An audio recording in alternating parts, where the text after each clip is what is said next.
You're listening to the Multiverse Fancast, proud member of the Misfit Faction Media Network.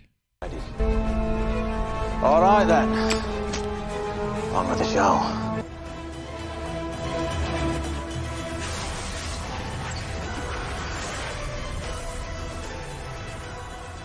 Hello, everyone, and welcome back to the Multiverse Fancast. Don't forget, you can take us on the go with Spotify, Stitcher, Apple Podcasts, Podbean, basically anywhere that you get your podcast. You can also check out our website, themisfitfaction.com, where you can find links to any articles that have been written on that site, as well as our merchandise store, links to all of our podcasts, including Cinematic Adventures and MF Uncensored. I'm one of your hosts, Ronnie, and with me today via the Zoom is Paul. Paul, how you doing? It's via the Zoom studio. I say it in every episode. God. But I'm hosting, so it had to be different. God. I'm good. How are you? Doing quite well, sir. Thank you. Not as good as me. Well, why is that? Because you're drinking wine and I'm not? I'm so classy. Having my wine while we record. It's been a long week. Indeed. Oh, this $14 Cabernet has a little hint of cheap. yeah, right? A little bit. A little bit. Just a little bit. Yes. So we have a throwback episode for you this week. We realized Paul realized about a week or so ago that we have never done Guardians of the Galaxy, which is quite surprising, seeing as how it's probably, I would say, definitely in both of ours top Marvel movies of all time. Mm-hmm. So it's kind of surprising that we haven't done it. And with Volume 3 coming out in like 2 weeks or so from the time of recording, we decided to do an episode on Volume 1. We'll do Volume 2 maybe next week or so, but right now we're going to go with Volume 1. But before we talk about that movie, we do have a little bit of news that we would like to share with y'all. So, Paul, what do you got for us? All right. So, in honor of the 85th anniversary of Superman, we did get a lot of Superman-related material being released, mostly nice nostalgic videos and clips and stuff like that, a lot of pictures and everything. But we also got our first look. Apparently, Superman Legacy has entered pre-production with a completed script. So that's interesting because there's no casting news, no nothing, no story details. It was literally just a picture of the script completed. Yeah. Wow. I don't know. I wonder if they're trying to keep things under wraps as far as casting, or I wonder if they're like, we have the script, now let's find people to do the script. Yeah, and ironically enough, Zack Snyder also released an unseen picture of Henry Cavill as Superman. I don't know. This whole thing is still just we're gonna look back on this time of DC and hopefully look back with like nostalgia and just like, oh man, it's better than we expected, like that kind of thing. Because in all honesty, like it's just such a mess right now. Oh yeah. But I will, on the website, we're going to have maybe some sort of a article up for Superman and, we did a character study on Superman, and I'll make sure that I link it at some point this week. But we're big fans of the big blue Boy Scout, and, obviously there's something to be said about his staying power and longevity. So, and speaking of Superman, they have finally released the first look at Michael Cudlitz's Lex Luthor in Superman and Lois. Now, that's a show that you have not seen. I have seen, I want to say half of season 1, and I just stopped because of life, not because I didn't like it. I actually really enjoyed Superman and Lois. I thought at that time it could have ended up being one of the best CW DC shows that we've had. So, but I kind of fell off with it. I do want to get back to watching it, but also at the same time, it's one of those, I know it's ending soon, even though there's been no word about it ending, but everything else is ending on the CW, so it still has the better odds out of some of the other shows. Yeah.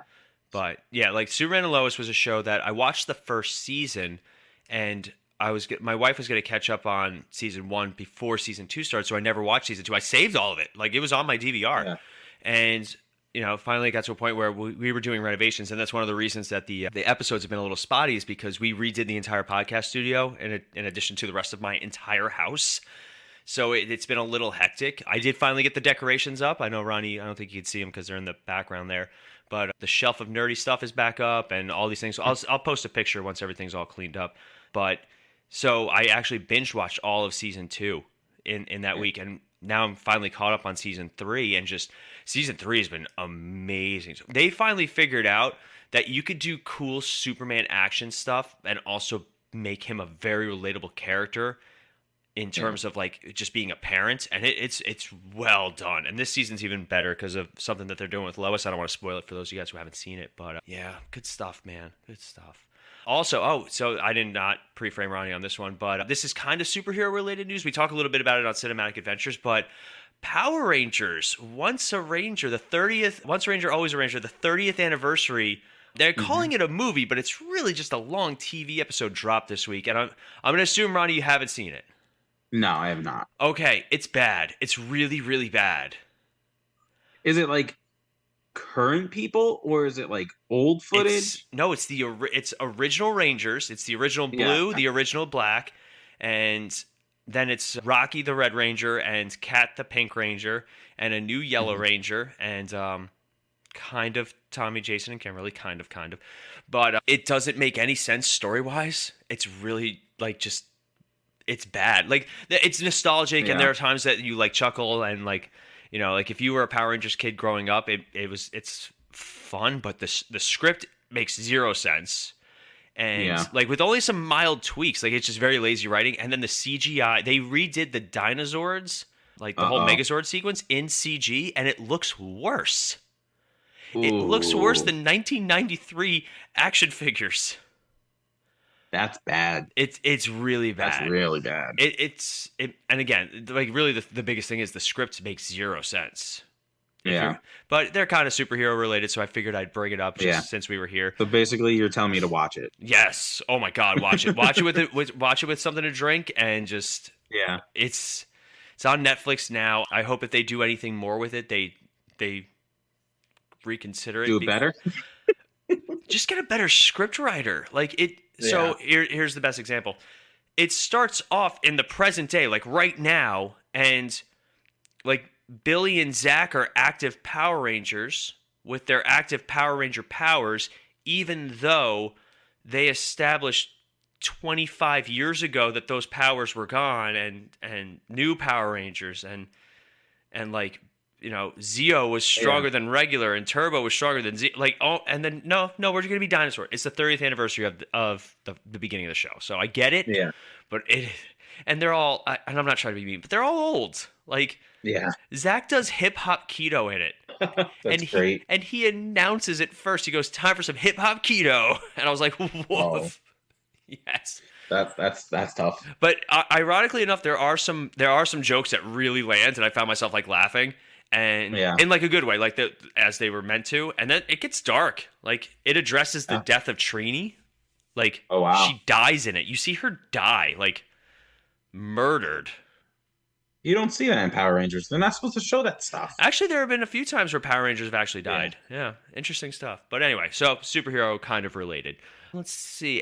The Spider-Man movies have officially been announced to be coming to Disney Plus, starting with Spider-Man, Spider-Man 2, Spider-Man 3, The Amazing Spider-Man 1, no word on Amazing Spider-Man 2, and Venom. I can't wait to watch Venom on Disney Plus. I know. It's nothing says family film quite like. Right? That's like the best movie out of all those. Not going to lie, though, I do want to watch Let There Be Carnage again at some point, and to see if it's just as bad as I remember. I have a feeling yes. But and speaking of which, Juno Temple, I don't know who that is, may be playing a role in Venom 3. So they are still moving forward with Venom 3. I mean, it's making money. It made its money. It did all that. That's the thing. If it makes money, you might as well keep going. Stupid. No, that's that's how Fast and Furious happens. That's how you get Fast and Furious. I don't want that. I don't. Venom 10?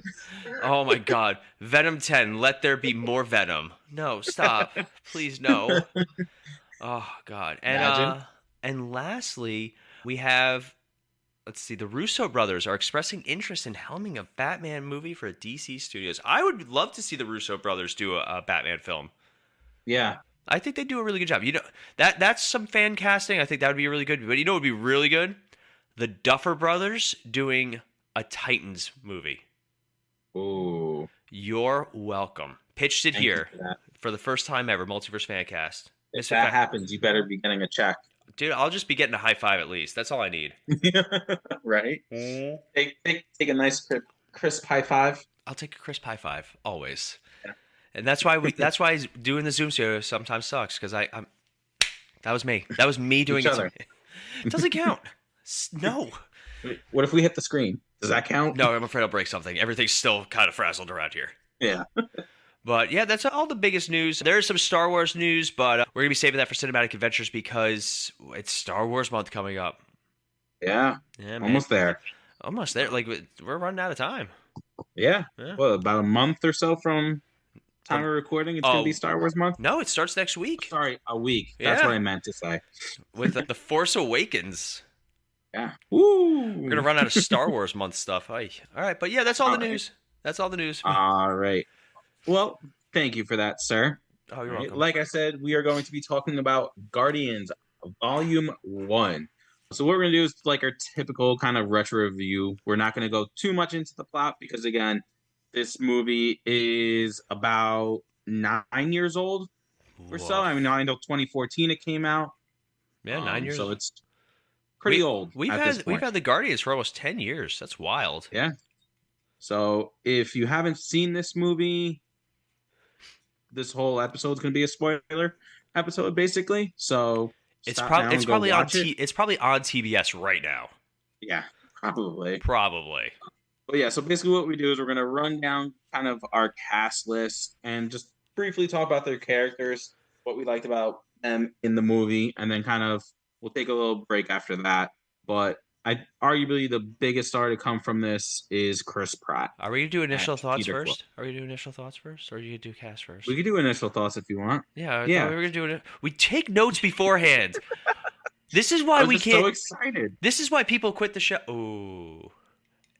I was so excited to talk about Chris Pratt. Sorry. So yes, initial thoughts. Paul, why don't you go first since you reminded me? I really like Chris Pratt in this movie. There's my initial thought. No. Initial thoughts. This was the first Marvel film after Iron Man that showed, hey, we could take a G-list set of characters and make something incredible out of it. We're all big fans of James Gunn here. I know when Rob was on the show, he would talk about Slither and all that stuff a lot. Like James Gunn is never going to be the issue when it comes to making films because he has a very unique style and he's very good at what he does. I don't think that he is the best fit for everything. No. I'm very curious to see what he does with Superman because, like, did you see, what was it, Brightburn? Isn't that what he was involved? He didn't direct it, but he was involved with Brightburn, like the evil Superman kid. If he could bring some of that to Superman and a little bit of Superman and Lois, I'll be okay. But, you know, in all honesty, that would be the biggest twist if suddenly they were like, Tyler Hoechlin is Superman in Superman Legacy. That would be, I don't know if it would work, but I'd go see that movie in a heartbeat. But for me, you get this movie of characters who I know a little bit about. Like, I knew Groot and I knew Rocket and Star-Lord, and like I knew of them, but for the most part, I was not familiar. I never read a Guardians comic book. There's a lot of like spacefaring superheroes especially in Marvel. You know, you got them, you got Corsair and the Starjammers. Like, you got a lot of, like, space is like the big thing, and in all honesty, it's going to be probably the next logical step for the MC. Like, right now we're in the multiverse saga. There's a big push that it's going to be like the mutant saga next, followed by the cosmic saga. And in all honesty, you know, all these space adventures are a great possibility for all this stuff. And I think this movie benefits from the fact that it doesn't take place in the main Marvel universe, like on Earth. Yeah. But for me, this movie was such a pleasant surprise. It is so good, so incredibly good. It's going to be very hard to nitpick. Even the second one, I really do like the second one. Our friend at You Hate to See It, Adam, he does not like the second one. No. So I can't wait to talk about that for Fan Feedback Friday. But yeah, initial thoughts. This movie is just, I love it. Yeah. I agree. I'm sure, again, most people agree that this is one of the best Marvel movies that we've had. I mean, from the casting is like spot on. You know, like there's like no changes that you could think of to be made. I mean, you could always change the cast of Groot because it's Groot. You know what I mean? Like there's no voice really to him kind of thing, you know? But again, that's just a voice because of that. So But I mean, everything about this movie is so unlike Marvel. Hmm. I think Marvel were used to the same kind of formula, and then when this movie came out, it was completely different than what we're used to with the Marvel movie, in obviously a great way. I mean, another thing with this movie is that soundtrack, is great. I think the soundtrack is talked about just as much as everything else Oh, with this absolutely. movie. Yeah. It just hits in all different areas, from visuals to script to characters and actors and everything from top to bottom. And like you said, it's just pretty much no nitpicking can be had with this movie. I'm sure we'll find something. We'll see, I guess. Well, all right then. Now that Yeah, you've told me that. right. But what we're gonna do now is, because I messed up and didn't do initial thoughts, we're gonna take a quick commercial break. I And thought we were talking then about the characters and then that's taking why initial break. Oh my no, I god. just said we're now going to take the break and then do our character list. But first, a quick break. Hey guys, it's Paul, and the Misfit Faction is looking for your help. We are trying to grow not only our network, but also grow our brands. And the best way to do that is if you guys are looking to start your very own podcast. Maybe you guys have been listening to us for a while. Maybe it's something you guys have always wanted to do, but you're not sure how to get started. If you go to podbean.com/misfitfaction, you guys will get a month of free podcasting set as a gift from us. So make sure if you guys are looking to start your own show, you reach out to us and go to podbean.com/misfitfaction. Also, maybe you guys have your own online business or service that you're always looking to grow, and advertising is a very big part of that. If you guys go to sponsorship.podbean.com/misfitfaction, you guys can get $100 worth of free advertising, again, as a thank you from us to you guys. That's sponsorship.podbean.com/misfitfaction. All right, welcome back. Like I said, we're going to jump right into our cast. So, like I said earlier, we have Chris Pratt as Peter Quill. Again, like perfect casting. This was Chris Pratt at the time wasn't too big of a star. He was Parks and Rec. Parks and Rec, where it wasn't even too big of a show, but it was big enough that a good amount of people knew who Chris Pratt was at the time, but really didn't know too much about him. And then this movie just kind of sent him on a rocket, to stardom. And because of this, you got him in what, 3 Jurassic Park movies? Or has it just been 2? 3? 3, yeah, right? 3 Jurassic Park movies and other movies I just can't think of off the top of my head, but this kind of just shot him to be an A-list celebrity, because of his portrayal in this movie. Yeah, so he started off like he did a couple of small things, like he was in Moneyball and Parks and Rec, and he did like Zero Dark 30 and all that stuff, but he was actually kind of down with all this stuff. Like he talks about how apparently he messed up auditions for Star Trek and Avatar, and like it was like a humbling thing about taking a lead. So luckily he really he was suggested by the casting director, who didn't want, even though James Gunn was still struggling to find somebody, he wasn't really about Chris Pratt at the time. But the casting director, Sarah Finn, managed to arrange a meeting between the two. And then Chris Pratt was able to win over Kevin Feige, despite the fact that he had gained a ton of weight for some movie Delivery Man he was doing. So let's talk about this really quick. So this is an actual true story. Did you and I go see the movie together? Probably. But I distinctly remember in the movie when there's the gratuitous shirtless shot of Chris Pratt, there was a woman somewhere around my right shoulder, behind us, who went, "Oh damn." Yeah. And I was like, "Oh my god, yes." But Chris Pratt, he's one of those guys that he fully committed to it. And, obviously Andy Dwyer was more of a chubby, lovable, goofy guy. Yeah. And I need to watch Parks and Rec. I've seen clips and I've seen bits and pieces, but I've never sat down and watched it. But for me, Chris Pratt, he seals this movie. He is the heart of it. And it's funny because each Guardians movie has a different character that kind of takes that central feel. Yeah. In this movie, it's really Star-Lord's story. The second movie, I feel, even though Star-Lord and his dad is the big thing, a lot of these other characters have much better moments to shine. Yeah. And when we talk about 2, we'll talk about kind of, and I'm sure like in our next episode where we talk about 2, we'll also kind of talk about Endgame and even like Thor: Love and Thunder, because Yeah. we got to get ready for the end of the Guardians, basically. Yeah. We did an episode on the Guardians of the Galaxy holiday special. Yes, we did. That we did. Yep. So I'll make sure we repost that when we get closer. But like Star-Lord, he doesn't look like he does in the comics, and I'm glad that like in this third movie they're finally getting to that. But like that traditional Star-Lord look. But like for me, it's one of those rare times where the comic book and the character that I see don't match, and I'm okay with it. Yeah. Like if you put Superman in a yellow suit, people would be like, "What?" No. That's the X-Men. No, he looked like Wolverine. so bad. Wolverine without the claws. Jesus, why is Wolverine shooting heat beams? Weird. Yeah, right. Wolverine and Cyclops combined. But yeah, Imagine. I really. That'd be awesome. Well, they did combine Wolverine and Batman into Darkclaw. That was a good one. Yeah. Yeah, Amalgam Comics. But anyway, so those are my thoughts on Star-Lord. Awesome. I also do All right. love the running bit about how everybody forgets his name. Yeah, right? All right, so let's move down the list with, I would say, probably the biggest name that you have in the cast, and that is Dave Bautista. What? He's the biggest name in the cast? I thought you were dead serious for a second. My wife would say that. Producer Melanie would say that in a heartbeat. Definitely not the biggest name, but the biggest person.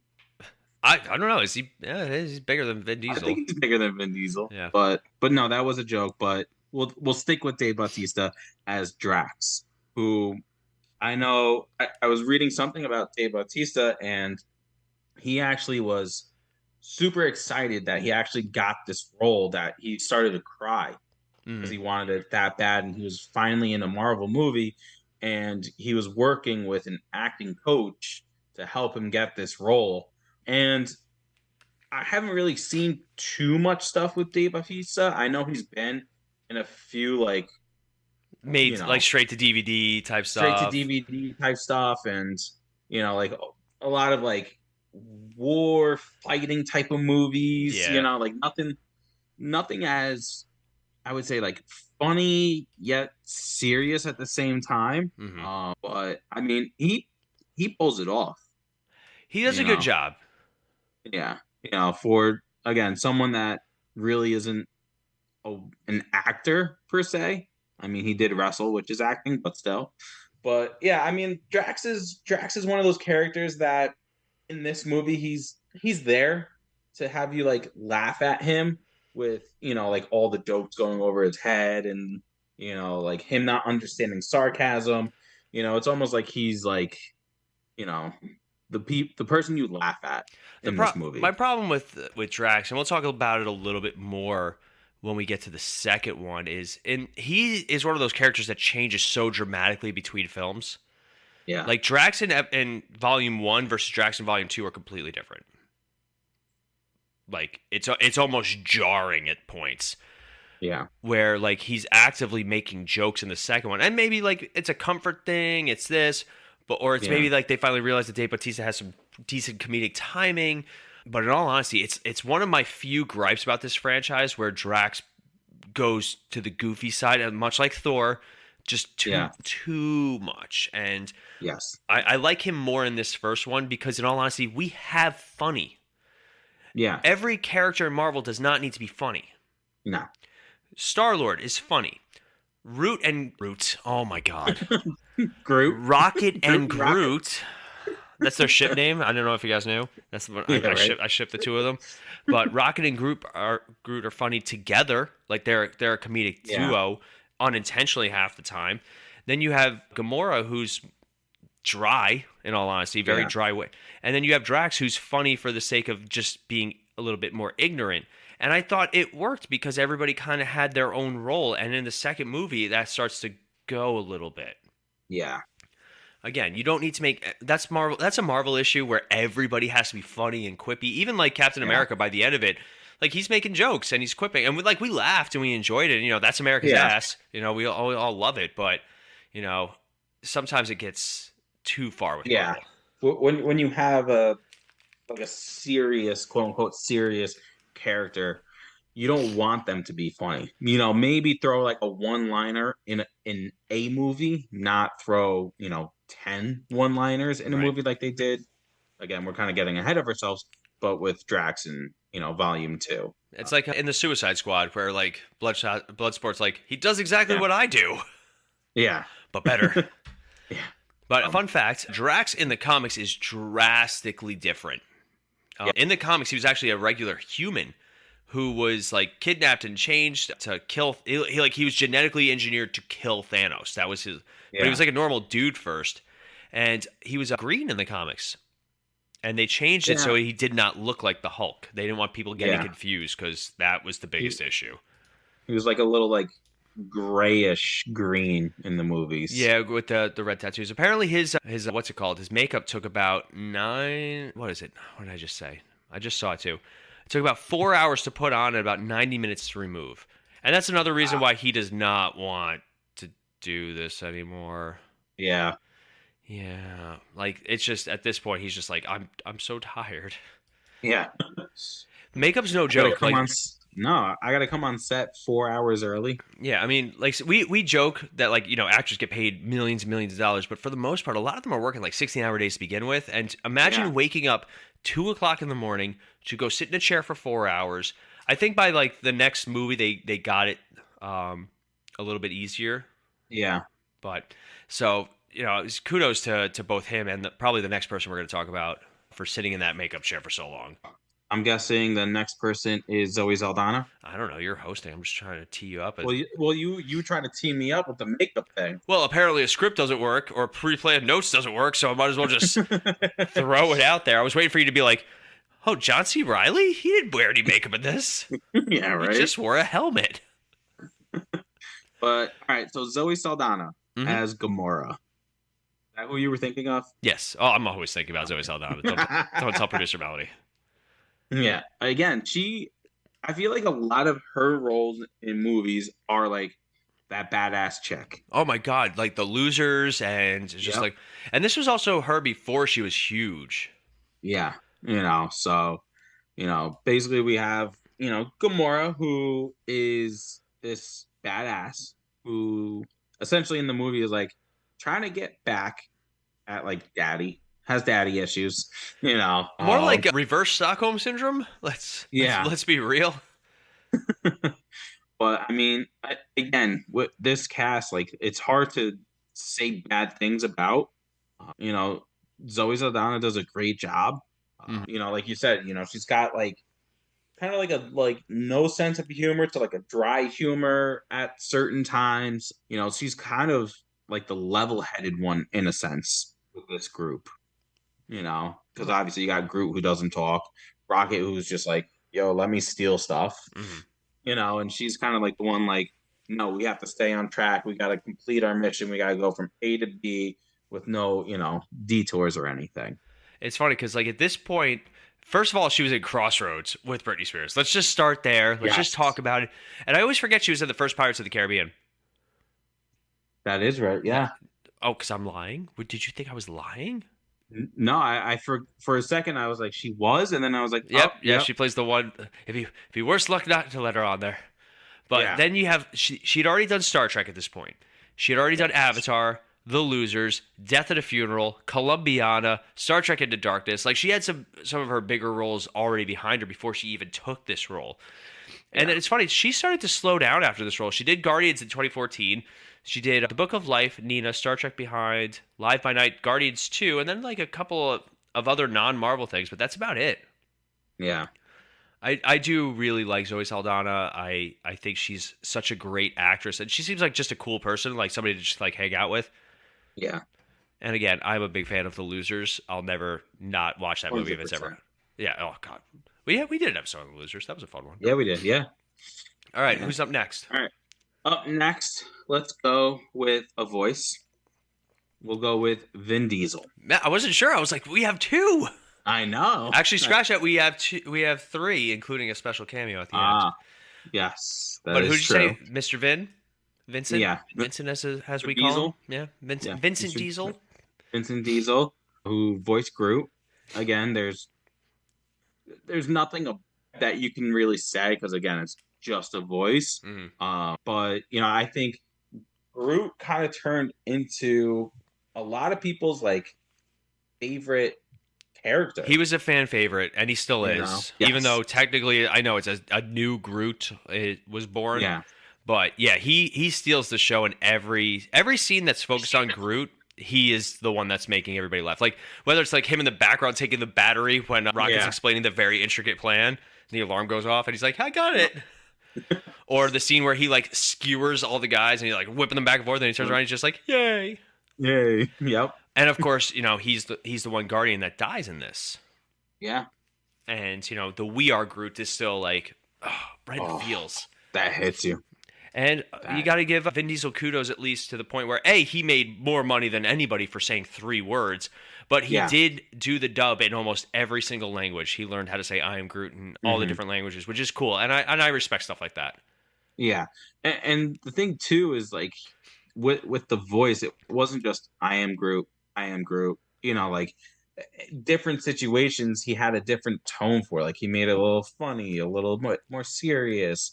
Like that's where it's like that's another place you give him props. Yeah, he puts a lot of emotion in just 3 simple words. Like you knew what he was feeling. Yeah, it's kind of like when, go ahead. You almost didn't need Rocket to translate at sometimes.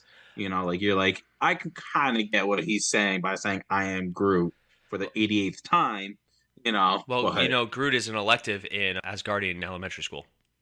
Yes, that is true. It was an elective in school. Sure. But it's like the way that Groot talks that you're able to connect with is almost like when a character's wearing like the Mandalorian. Mandalorian's constantly wearing a helmet, but you could feel what his emotions are because of it's a testament to the acting. So as much as we'll tease Vin Diesel, who please don't beat me up, we still have a lot of respect for how well he does in this. 100%. All right, let's go to the other voice. Let's go to Mr. Bradley Cooper from The Hangover fame. I know. This was like, I would honestly say he was the biggest name going into this. Yes. Yeah, that's where I was going first, and then I pulled the Dave Bautista joke. But yeah, no, Bradley Cooper is definitely the biggest name from this. You have some other people that are big names, but, at this time, Bradley Cooper was hot. Oh, yeah. This was after The Hangover and all that. Yeah, so this is Prime Cooper. Prime Cooper.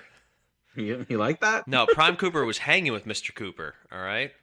All right, fine, I guess. Well done. 5 points to me. Yeah, right. But he voiced Rocket, for those that might not know, which is basically an experimental raccoon.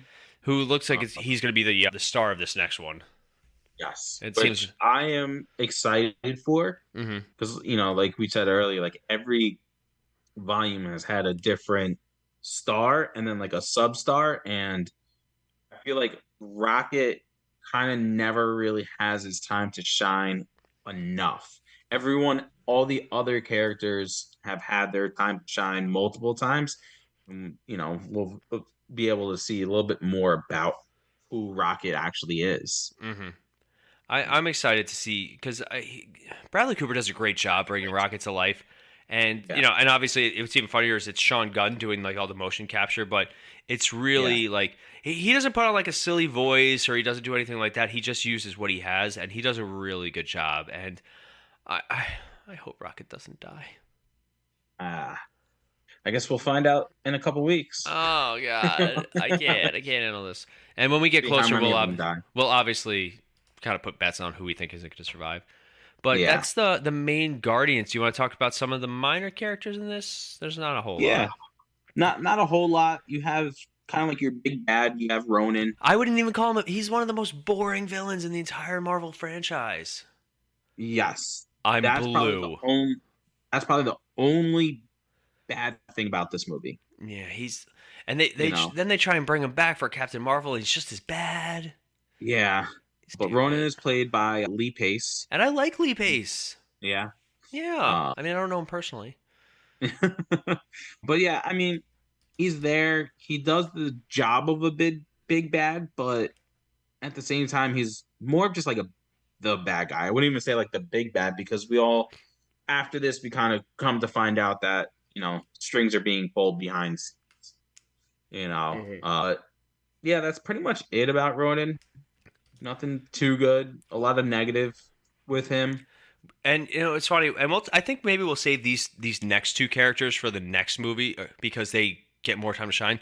We have Michael Rooker as Yondu and Karen Gillan as Nebula, and in this movie they're just kind of they're secondary antagonists, if anything. Yeah, and they get their time to shine in the following movies, like obviously Yondu in the second movie, and then Nebula in the second movie, and then Avengers: Infinity War and Endgame. Yes. It's weird how Nebula turned into a fan favorite really quickly, and just her villain to hero redemption arc felt so natural and so perfectly done. Yeah, and I'm kind of annoyed that we're not getting more, like just more Nebula, like the Guardians Christmas special. Like she gives presents and they're all like, yeah. I mean, I think we'll get her in what you call it, not what you call it. Oh, no. They released the first clip with her and Peter, and apparently they dropped the first F-bomb in Marvel. Really? Yep. And if it's bleeped in the clip, but I'm curious to see if they're actually going to say it, because nowadays they can just bleep things and nobody bats an eye. Like Brooklyn Nine-Nine would do it, where they'd like just bleep out the cuss words and like the aggressive ones, or not the aggressive. That's a terrible way to explain it. Like the really explicit ones that you can't say on NBC at 8:00, but. Like nowadays they do that. Like Family Guy's been doing it for years. Other shows have bleeped it out. Yeah. And then the more basic characters, we have Jimon Hasu as Korath, who is the big thing. Like who? Star-Lord. Finally. Yeah. John C. Reilly as Ramonin Day. Glenn Close as the leader of Nova Prime, and Benicio del Toro as Tenelier Tivan, otherwise known as the Collector. Yes. Josh Brolin appears uncredited, and that's his first. I think that was his first time seeing him. Yeah. We had Sean Gunn. Let's see, as Kraglin. Kraglin takes a bigger role in the second film. Alexis Denzhoff reprises his role as the Vizier from Avengers. Let's see. I'm trying to think of some other really good ones. And of course, we have Seth Green as voice of Howard the Duck. Nathan Fillion is the voice of one of the inmates. Rob Zombie apparently is one of the Ravagers. And of course, we had Stanley as one of as like a ladies' man type character. Rob Zombie is one of the Ravagers. Rob Zombie is the voice of Ravager Navigator. Oh, yeah. Huh. Interesting. Yeah. But yeah, that's pretty much all the main characters. And any other thoughts you want to throw out there? No, I mean, again, like we've kind of both said, like this was just, this launched, Chris Pratt's career. It kind of changed the tone of Marvel as well. We kind of, since this movie and the second one, arguably, we kind of gotten rid of what Marvel is known for in a way. Like they kind of almost went the Guardians route.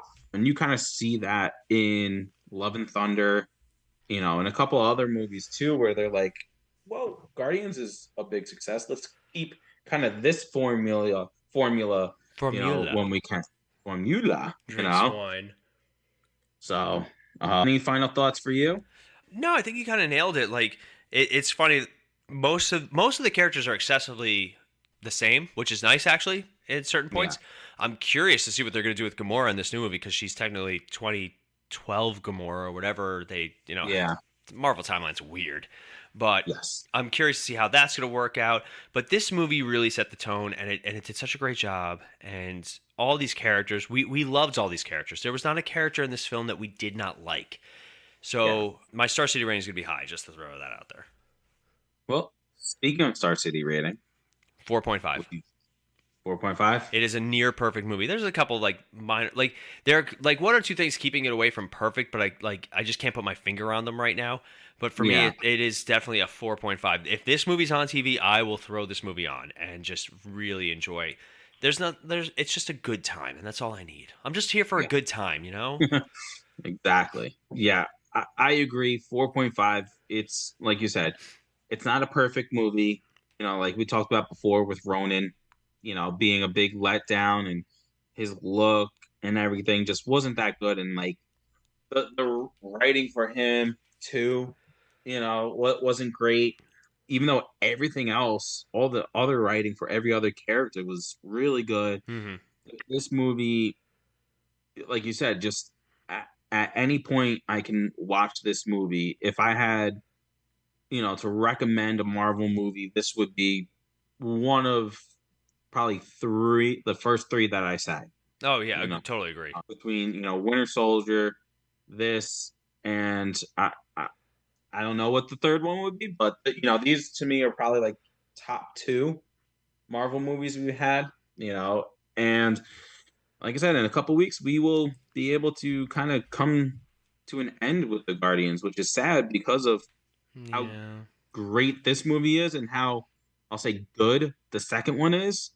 But yeah, so that's pretty much going to wrap us up for our talk on Guardians Volume 1. Again, next week we'll have a recap on Volume 2.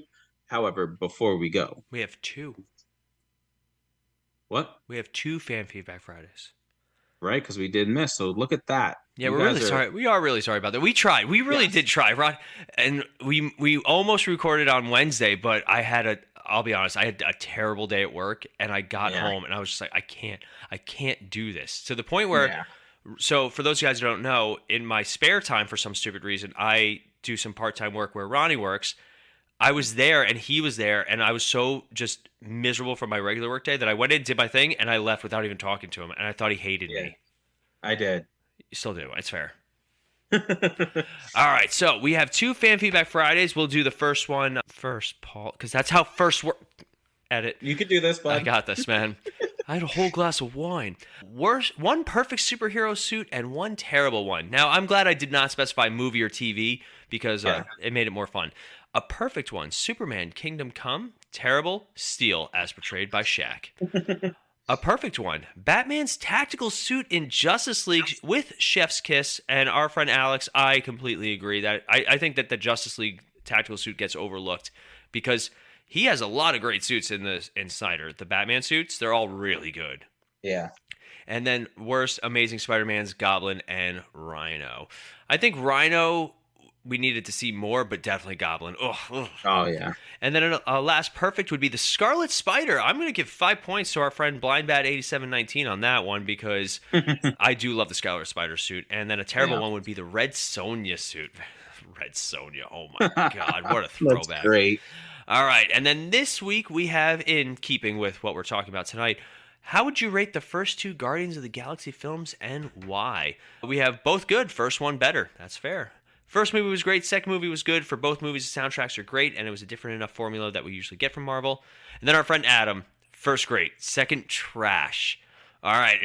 So I told him it was a hot take. He responded. Yeah. All right, Adam.